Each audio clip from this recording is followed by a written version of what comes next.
दोस्तों, मैं हूं आरती और आपके सामने फिर से हाजिर हूं एक नए टॉपिक को लेकर के। तो आज हम चर्चा करने वाले हैं एक्सोप्लैनेट के बारे में। एक्सोप्लैनेट क्या होते हैं ये भी समझेंगे, और हाल ही में क्या है, नासा ने जो है एक नया चंद्रमा खोज निकाला है, जिसके बारे में बहुत सारी ऐसी चीज़ें वहाँ पे डिस्कस की जा रही है कि बहुत ज़्यादा बड़ी मात्रा में जो है उससे सल्फ़र गैस निकल रही है, लावा उसकी सतह पर जो है बह रहा है, बिजली कड़क रही है, और ऐसी चीज़ें बताई जा रही कि लग रहा है जैसे नर्क की, मतलब एक तरीके से उसको जो है जो चंद्रमा है उसकी जो है कंपैरिजन की जा रही कि ये नर्क जैसा ही दिख रहा है। तो हम उसके बारे में देखेंगे कि आखिरकार ये जो नया चंद्रमा नासा ने खोज निकाला है ये क्या है।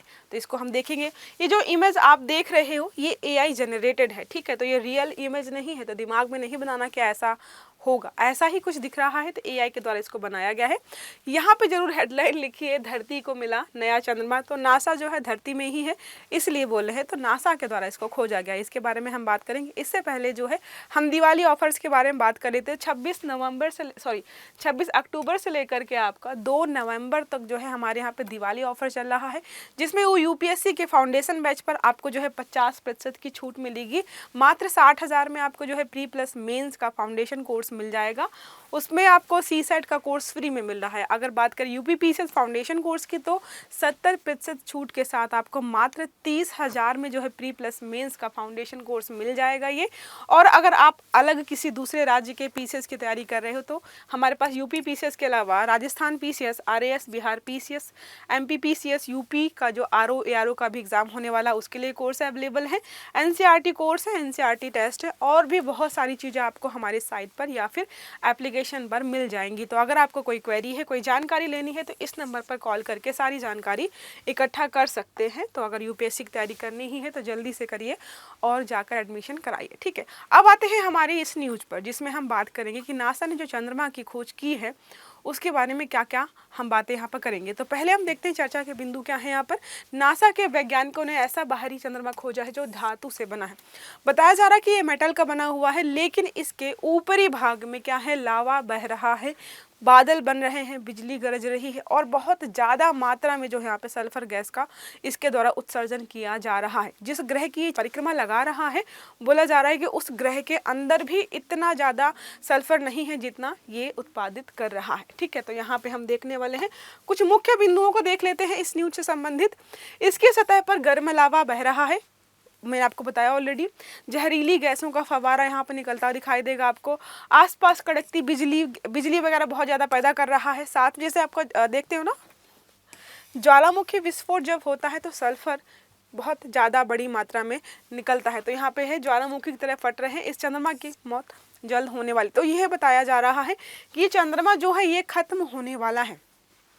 जैसे आपने पढ़ा होगा कोई तारे का जन्म होता है फिर तारा खत्म भी होता है, तो वैसे जो भी चंद्रमा या उपग्रह होते हैं उनकी भी एक लाइफ सीमा होती है, मतलब एक तरीके से लाइफ होती है, वो एक दिन खत्म होते हैं। तो इसके बारे में बताया जा रहा है कि ये भी खत्म होने वाला है। ये जो है जिस ग्रह की परिक्रमा कर रहा है उसका नाम रखा गया है WASP-49b, ठीक है। इस ग्रह का ये चक्कर लगा रहा था, एक तरीके से इस ग्रह का ये उपग्रह मान लीजिए, ठीक है।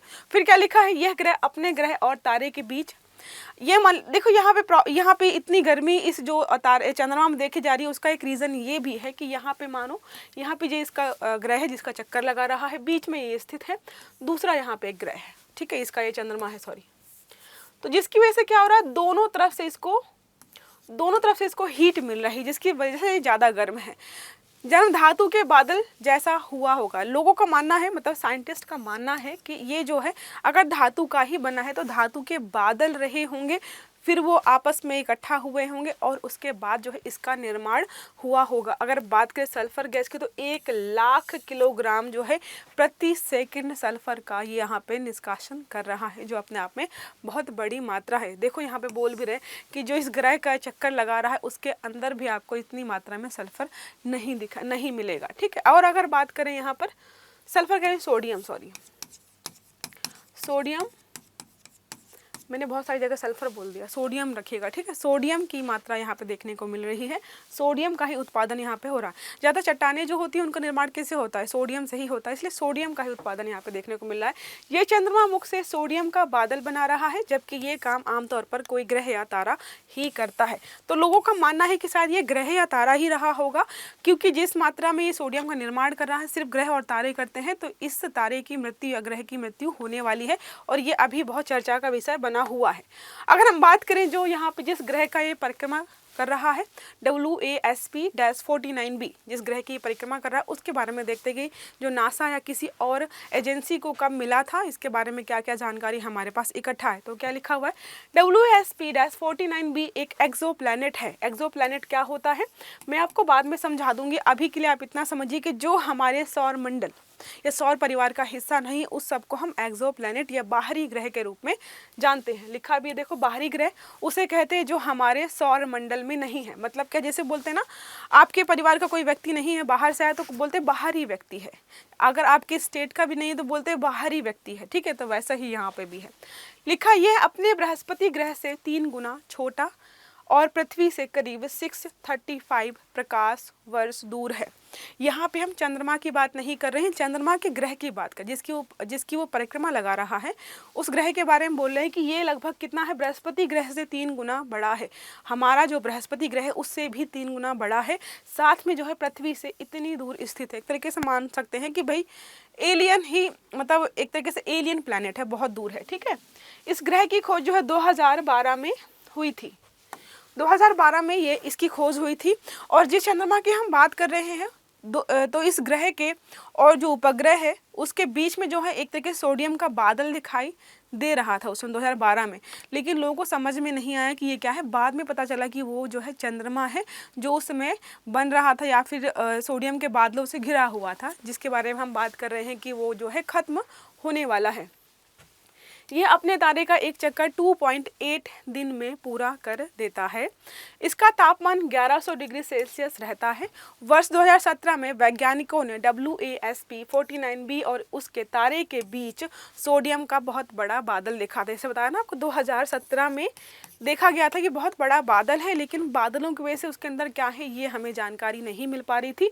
बाद में हमें जो है पता चला कि ये क्या है, चंद्रमा है एक तरीके से। तो ये जो हमने बताई है जानकारी ग्रह के बारे में है कि यहाँ पे तापमान कितना है, चक्कर कितना दिन में लगाता है, ठीक है। उसके अलावा क्या लिखा हुआ है यहाँ पे, नासा वैज्ञानिक रोसाली लोप्स ने कहा है कि यह चंद्रमा हर सेकंड अंतरिक्ष में 1 लाख किलोग्राम सोडियम उगल रहा है।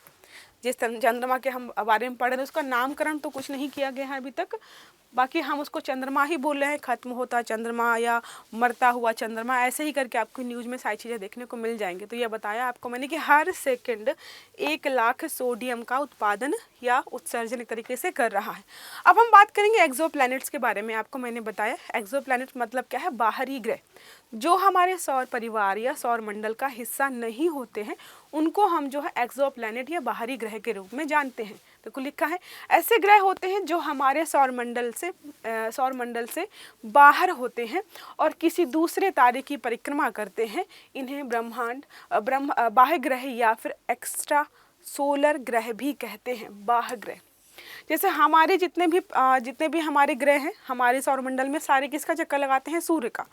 अगर कोई ऐसा ग्रह हमें मिलता है जो सूर्य के अलावा किसी और का चक्कर लगा रहा है तो उसको हम क्या मानेंगे, बाह्य ग्रह या फिर एक्स्ट्रा सोलर ग्रह। जिसका खुद का एक सोलर सिस्टम होगा उसको हम एक्स्ट्रा सोलर ग्रह बोलते हैं।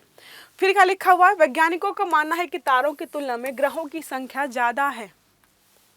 नासा के मुताबिक अब तक 5000 से ज़्यादा एक्सो प्लैनेट्स की खोज हो चुकी है। अगर आपसे प्रश्न पूछे कि क्या अभी तक ये पहला, दूसरा, तीसरा कौन से नंबर का एक्सो प्लैनेट है, तो लगभग 5000 से ज़्यादा हम एक्सो प्लैनेट्स की खोज कर चुके हैं। उसके अलावा क्या लिखा हुआ है, पहला एक्सो प्लैनेट, अगर आपसे पूछा जाए कि पहला एक्सो प्लैनेट जो है कब और किसके द्वारा खोजा गया था और उसका नाम क्या रखा गया था या नामकरण क्या किया गया था, तो 1992 में पहला जो है ग्रह खोजा गया था, जिसमें 2 थे, ठीक है, एक साथ ही 2 खोजे गए थे, जिनका नाम था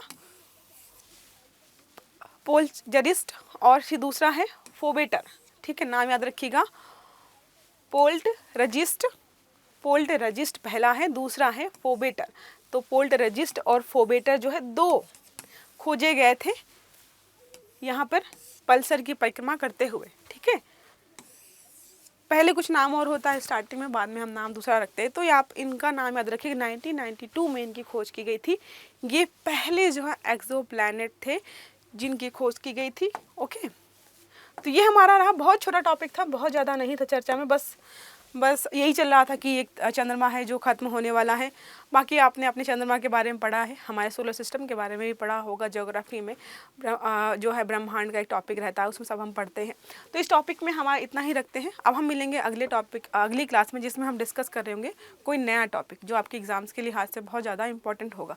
तो अगर वीडियो अच्छा लगा है तो लाइक ज़रूर करिएगा, चैनल को सब्सक्राइब भी करिएगा, ताकि जितने भी वीडियोज़ हम डालते हैं आपको जो है टाइम के साथ साथ वो मिलते रहें। बेल आइकन दबाइएगा, ठीक है। चलिए, have a good day, thank you.